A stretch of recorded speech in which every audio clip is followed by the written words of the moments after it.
life is going to knock you down. Listen to me, many of you right now, life's got you up against the rope, and you got to do me a favor. Like, you can't give up. You can't give in. Pain is temporary. Pain is your friend. Pain is going to take you to the next level. When you going through pain, I know what you're feeling. I know exactly, because I've been there. I've done that. But you got to work through it. And the reason why most of you are not successful is because every single time stuff not going your way, you give up, you quit, you let go, and people feel weakness. They feel it. You can feel when somebody's not committed, when they're not all in, when they're not dedicated. And there's another level you get to when you go all in. Winners win and losers lose. There are going to be times that you're going to be wondering, why should I keep showing up and working my business? Why should I keep at it? Why should I keep showing up to the conventions? Why should I keep picking up the phones and making the phone calls? Why should I keep fighting for my goals and fighting for my dreams? And what I want to remind you is that you got to show up for your life regardless of the circumstances. You got to show up in spite of the naysayers. You got to show up in spite of the conversation going on in your mind. You got to show up for your life. Because if you don't, nobody else will. If you want unreasonable results in your life, you've got to be willing to be unreasonable. Part of being unreasonable, you don't judge according to appearances. Part of being unreasonable, you can see it because you believe it. You must have the faith to call forth those things that be not as though they were. You've got to decide, I deserve this, and I'm going to have it. You've got to say yes to your life. You've got to say yes. Yes to my dreams. Yes to me. Yes, I can make it. Yes, I can. Doesn't matter how many failures I've made. Doesn't matter how many mistakes I've endured. Doesn't matter about my defeats. Doesn't matter about what I've done. Yes, yes. I don't care about the fact I'm in a hole now. Doesn't matter about where I am. The last chapter to my life has not been written yet. If you judge me now, you'll judge me prematurely. I'm still in the process of transforming my life. I'm still in the process of becoming. Yes. The brilliance of Thomas Edison was not in his mind. It was something much more ordinary and often much less respected. I've got no imagination, he once said. I never dream. I've created nothing. If you're someone who doesn't like Edison, you might think that this is Edison admitting to stealing his inventions from other, more brilliant inventors, like Nikola Tesla. Not quite, but he did readily concede that most of the credit belonged to something other than his brain. The genius hangs around his laboratory day and night, Edison said. If anything happens, he's there to catch it. If he wasn't, it might happen just the same. Only it would never be his. What he's talking about is showing up. The incredible, underrated power of clocking in every day, putting your ass in the seat. And the luck this seems to inevitably produce. Edison lived in his laboratory and never missed a day. Like Gehrig, even when he was sick, when he was tired, or when visited by tragedy or disaster. The modern conveniences we can trace to his lab then owe far more to his body than his brain, to the compounding power of consistency rather than sheer brilliance. It wasn't about inspiration. It was about getting to work, show up and try. Get on the treadmill, pick up the violin, script out some sequences, reach out to some clients, read some reports, lift a couple weights, jog 1 mile, cross one thing off the to-do list, chase down a lead. It doesn't matter what it is. All aspects of our life benefit from this circumscribed kind of living. Just as long as you do something every day, that is the important thing.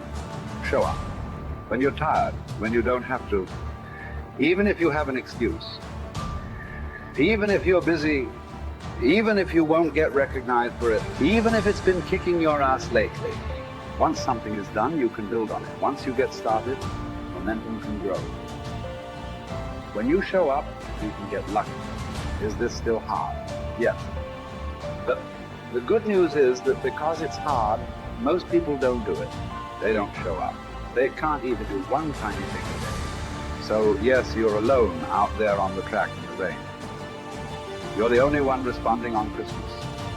But having the lead is, by definition, a little lonely. This is also why it's quiet in the morning. You have the opportunities all to yourself. Don't worry about setting any records. Just report for duty. No excuses. And here's the irony. This is also a way to break records. Consistency is a superpower. Day to day, willpower is incredibly rare. Lowell Gettrig was a solid position player and a good hitter.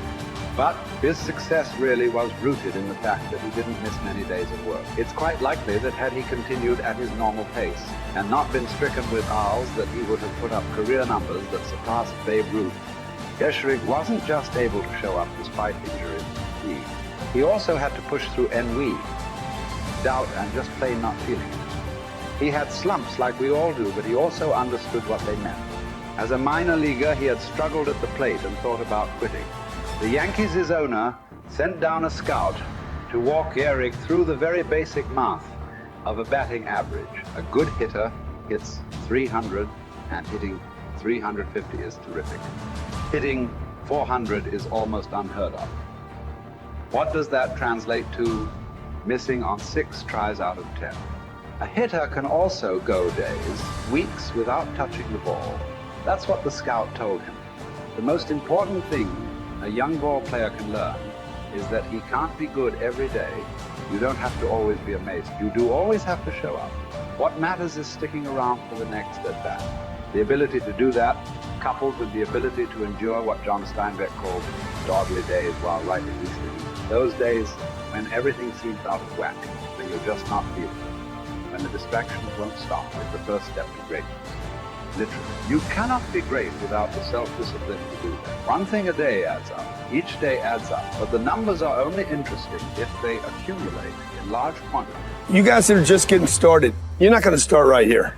You're going to start down there, probably in another city, another town. I grew up in Lake Charles, Louisiana, no money, raised by a single mother. I was in debt at 25 years old. First thing that I had to do in my life was not learn a new skill. First thing I had to do to get my life moving in the right direction was self-development. It is vital. It was vital for me that I improved myself and I could start depending upon me. I had to show up every day with some rituals, some disciplines, and start getting myself to trust me. Not trust others, but trust myself to do the right thing every day. One of the things that I started doing was beating the sun up every morning. I'm going to beat that sun up every morning so that I have the discipline and the control over my life. So I knew, hey, before that thing pops, I'm going to pop. I'm going to get out of bed, depend on myself, get up at the same time every day. And for me, that time, regardless of where I was beat that sun up. No matter where I am, I'm going to beat that thing up. So it gives me a sense of control over my own life. Second thing, I had to start cleaning up my life and my friends and my environment. When I was younger, between 15 and 25, I was doing crazy stuff in my life. Wasting my weekends. I have the saying, weekends are for the weak. I was drinking, fooling around with a bunch of bad things, bad people. At 25 years old, I cleaned it all up. Quit going to those places. Quit hanging out with people that did not have ethics and discipline in their life. I wanted to build something in my life. I wanted to become someone. And to do that,